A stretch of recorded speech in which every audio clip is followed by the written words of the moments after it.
So let's talk about the first point. So you already mentioned that 27 European unions, they don't eat clone meat. When you looked at that, they must have looked at it and said, there's evidence that it's cruel to animals. Oh, no, they actually, the European Union, and it's easy to find, and I'm fairly confident I cite it in this paper so that you'll have a URL.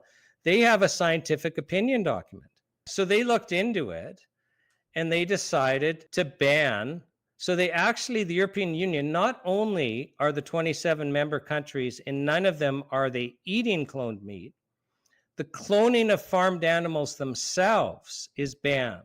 So in Canada right now, we're not eating cloned meat, but you can clone farmed animals. The EU has actually banned the cloning of farmed animals, has banned the importation of farmed animals and products from farmed animals. So here we've got the mainstream media in Canada going, oh, it's safe and it's approved in the US. Well, we're in a manufactured consent exercise because they're not telling us, well, wait a second, but our next biggest trading partner is the EU, and they're not eating it there, and they've actually even banned the process. Don't you think that would be good for Canadians to know? They conclude it's unsafe, the EU, and they conclude that it creates too much animal cruelty. Well, last time I checked, Canadians are big on animal cruelty. So how did the mainstream media miss that? What I don't understand is I thought we were trying to become more European. This seems like something we should adopt. So what about should consumption of clone meat be banned? That should be, and I'll tell you right now, Sean, I've covered this with you and I've also published some work on this. 90%, there are some people that are okay with it, but they are only okay with it if the price of the beef is significantly cheaper, because beef prices are way too expensive right now. So if the beef prices was 50% less expensive, I might consider it, because I can't even afford the regular price of beef. But that's only 10%. But 90% is like, no, thank you. I want it not only to, if they're going to push this down, I want it labeled so I just don't buy it. But if they label it, 90% of the population is not going to buy it. So it's not going to work for them. Doesn't matter even if they lose money. So once they introduce it into the market with labeling, they will sell it cheaper, even though they're losing money, because the goal is to get us eating unlabeled clone meat. And then you don't have a choice, because unless you're going to become a vegetarian, if it's not labeled, it's mandatory. You're forced to eat it. And how that works is you're at a baseball game and you buy a hamburger, or you go to a restaurant and you eat a steak, or you go to Costco and you buy some ground beef. If it's not labeled, you're eating cloned meat. And you don't have a choice. They might as well pass a law saying Canadians must eat cloned meat. So then you have absolutely no choice. It's mandatory. So without labeling, it's mandatory. Let's talk about genetically modified plants. The public wanted labeling. There is no labeling. There's voluntary labeling. So you'll see non-GMO on people that go out of their way, food producers who go out of their way to avoid GMO, because many people want to avoid it. But it's mandatory. I've eaten genetically modified plants. I don't want to, but I have no choice, because I'm not willing to stop eating in restaurants. I'm not willing to stop eating at family dinners. Now, somebody close to me is so sensitive to genetically modified wheat and corn that if this person eats at restaurants, it's like a switch goes off and they have bowel issues. And when at their home, they eat organic and it just shuts off. So there's a lot of us. At the National Citizens Inquiry, I called pediatrician Dr. Michelle Perro. I called her at this health show, the NHPPA health show. She talks about glyphosate, this round, which is it's used on genetically modified crops. It's horrible. But we don't have a choice. So clone meat, you're going to eat it eventually in Canada, because unless we wake up and when they say no, we're going to allow it with labeling, we say no, we don't want it at all, and make an issue out of it. And the NHPPA is going to have a petition. We're just waiting for it to be approved, calling on Parliament to actually ban clone meat to get us out of this exercise. I'm pissed right now. I'm sorry, but I'm pissed. This cannot happen. They just continue with this stuff. I'm glad we're covering this, because this is unacceptable. Let's go back to this thing. It says Canadians are experiencing a classic case of mass manipulation. Health Canada and the mainstream media have successfully succeeded in limiting public discourse to whether cloned meat for human consumption should be labeled. Mass media manipulation avoids the real issue, namely, consumption of cloned meat should be banned and cloned of farm animals should be banned. I know you talked about this, Sean. Mhm. What I'm trying to say here is they've done a good job. However, on the other side, like I said, I see people's comments and the vast majority, I think we have something here because the vast majority of Canadians don't want this. So No, but the thing, and I've been dealing with Health Canada for 30 years, and it's very common for them to pause when there's political pressure, and then they just wait for the pressure to die down and they press ahead. Now, they have signaled quite clearly that in their opinion, there's, and this isn't real, this is just for, they've signaled quite clearly that they're going ahead. They know it's not safe and they know it's reckless, but they have an agenda. They're being given their orders that we need to have cloned meat in the food supply so that we can introduce biopharmaceuticals, biochemicals, and genetic modifications into the population. It's the only way to do it. So that's where we're going, unless we get a ban like the European Union. And then they have to wait longer. They're not going to stop this stuff. Then they'll just switch to plants, but let's at least protect our meat. So I'm really thankful that you're doing this, Mark. It's super important. And we need to get people involved. We need to, people watching this, you're going to post it online, right? oh So yeah, people need to get other people watching it. So read the discussion paper and then watch. We are going to have a petition out. I'll send that to you, Mark, once we've submitted it, but we have to wait for the parliamentary process to approve it. I'm definitely going to share the hell out of this. All right. Is there any other ones that we should probably look at that pop out to you? There's quite a bit. I'm on page 1. It goes all the way down. It's just the fun part is we literally should be thankful, because when you read all the points, it's so clear we're in a manufactured consent exercise. Because it won't take you long. Just Google Cloned Meat Canada and the mainstream media stories will come up. And when you read them, you'll go, nobody's asking, is this safe? And in fact, in many of the articles, they say, well, it's safe. Health Canada's concluded it's safe. And the FDA's concluded it's safe. And then there's this one expert that now and again is cited in saying it's safe.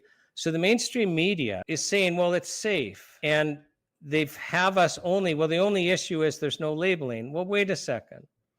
We could take a 7-year-old and give them 15 minutes and say, can you tell us the issues with cloned meat?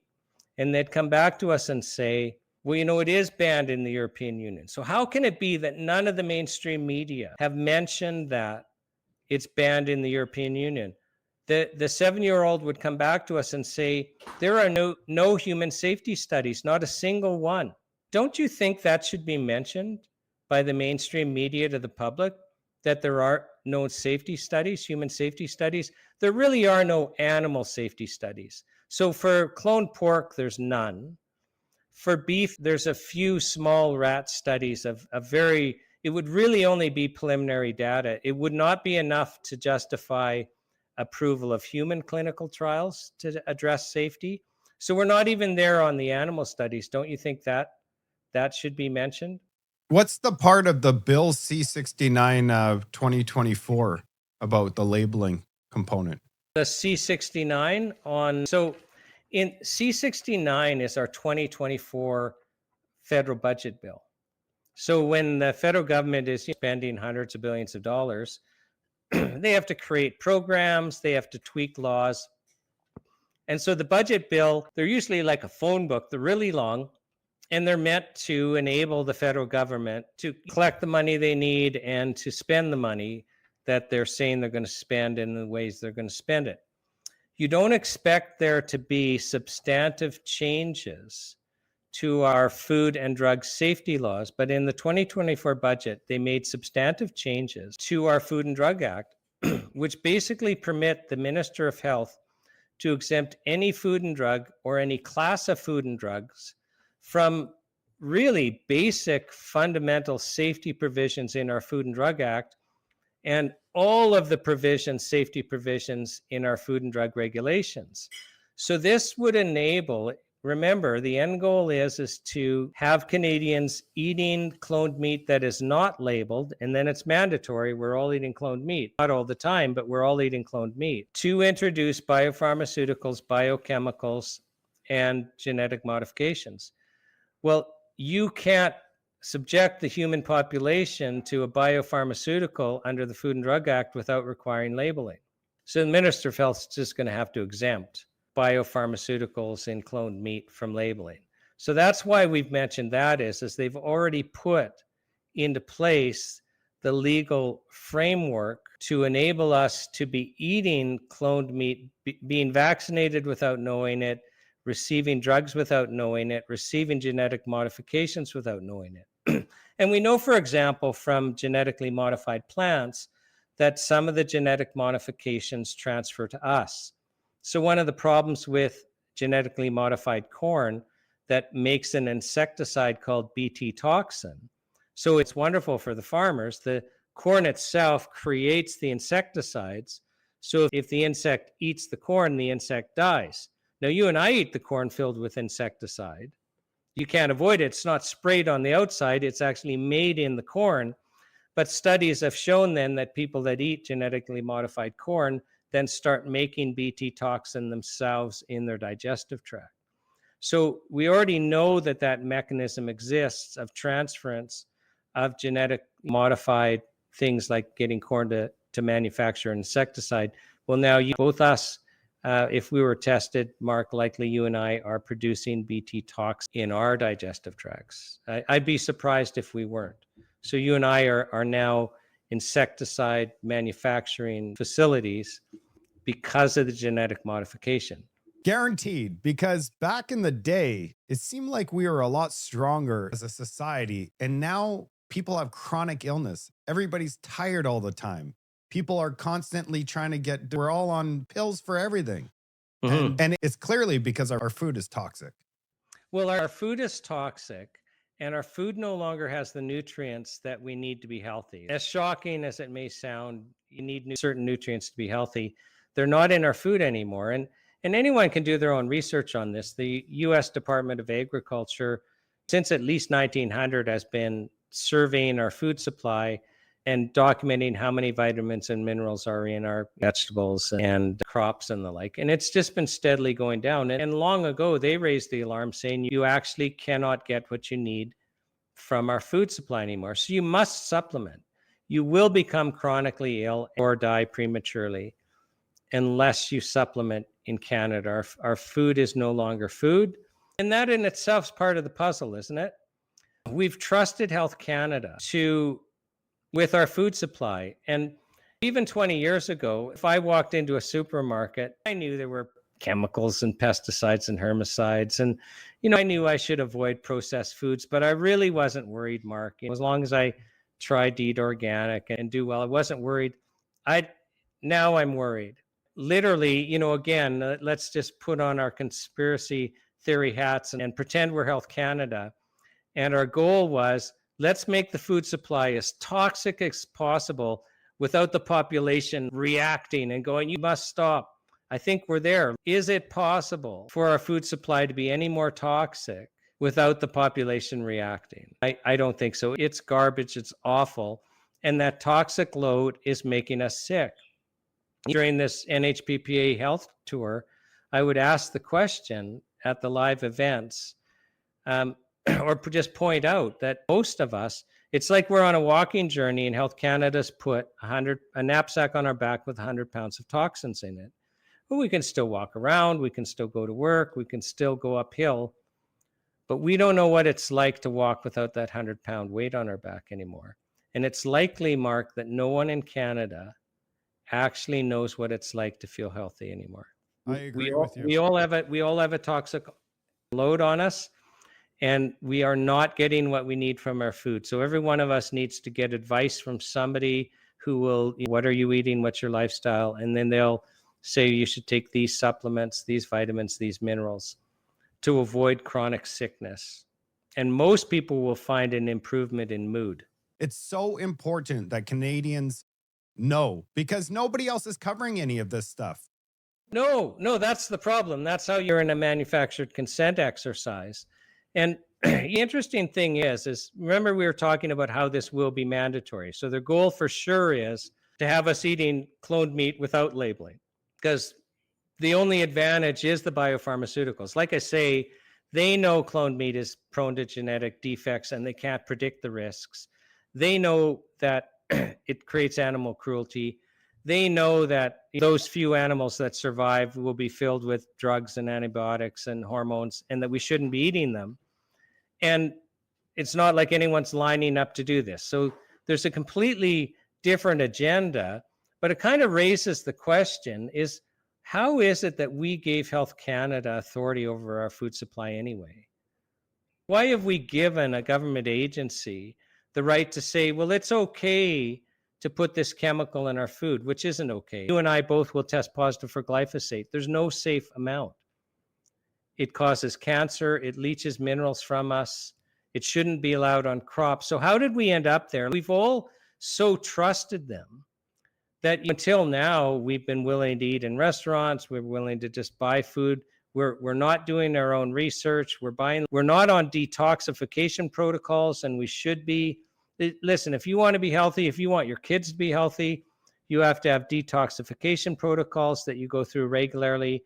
You need to basically have a whole house water filtration system. You need to have air filters. You need to be eating organic as best you can and supplementing, and you can't trust anything. Mark, long ago, the Minister of Health, they gave the Minister of Health authority to exempt food and drugs from most of our safety regulations. They just went overboard with this last thing, and now they can exempt from anything. And I'll just get back to that in a second. But it used to be the Minister of Health could exempt a food from some of the safety requirements, but they had to publish it in the Canada Gazette. So you could hire somebody like me to tell you whether a food that you regularly eat complies with our food safety laws. Well, the Minister of Health could only do it if included there wasn't a safety risk. Well, they took out, now the Minister of Health can exempt without it being safe, and they don't have to publish anymore. So I can't even, you could hire a lawyer like me, I can't even tell you if a food you regularly eat complies with our food safety laws. Now, that's a fraud. And in this 2024 budget, this BLC 69, the Minister of Health can exempt any food and drug from our fraud requirement. In the Food and Drug Act, we got all these regulations, but there's 3 lines in the sand that you could never cross. So they were actually in our Food and Drug Act as criminal laws. And one of them is you can't sell a food or drug fraudulently. You can't defraud the public. So in what circumstances is it okay to defraud the public about a food or a drug? I can't think of any circumstance where it's okay for the Canadian public to be defrauded about a food or a drug. And yet now the Minister of Health can permit that and allow it to be legal without letting us know. So the other safety requirement is adulteration. And in the Food and Drug Act, adulteration, it really means with a dangerous substance. Well, now the Minister of Health can exempt a food or drug. It can be adulterated with a dangerous substance. Well, Mark, again, and it's a rhetorical question, on what planet is it okay for Canadians to eat or consume a food or a drug that's been adulterated with a dangerous substance? That's not in the public interest at all. The third line in the sand that can never be crossed is you have to manufacture food and drugs in a safe, clean environment. You can't manufacture them in an unsanitary way. It's just a safety line that we can't cross because we learned that lives are lost when food and drugs are manufactured in unsanitary conditions. But now the Minister of Health can exempt food and drugs from unsanitary manufacturing conditions. And again, this is so not in the public interest. Our food and drug laws have become adversarial to the citizen, and the fact that we trust Health Canada at all is absolutely mind-blowing, but media raises no alarm bells, and it was comfortable and easy. But you brought up that most of us are chronically sick. I think it's over half of Canadian children now have a chronic illness. For sure, that's the figure in the States. I think it's 54 or 57% of children in the States, 12 and under, have a chronic illness. Well, that's criminal. It used to be next to nothing. And in the last 20 years, we've seen the largest decline in health of our most vulnerable population ever witnessed in history, and nobody is looking into it. If you made it this far in the video, I can't wait till you watch part 3. This is the final part. I'll see you on the other side.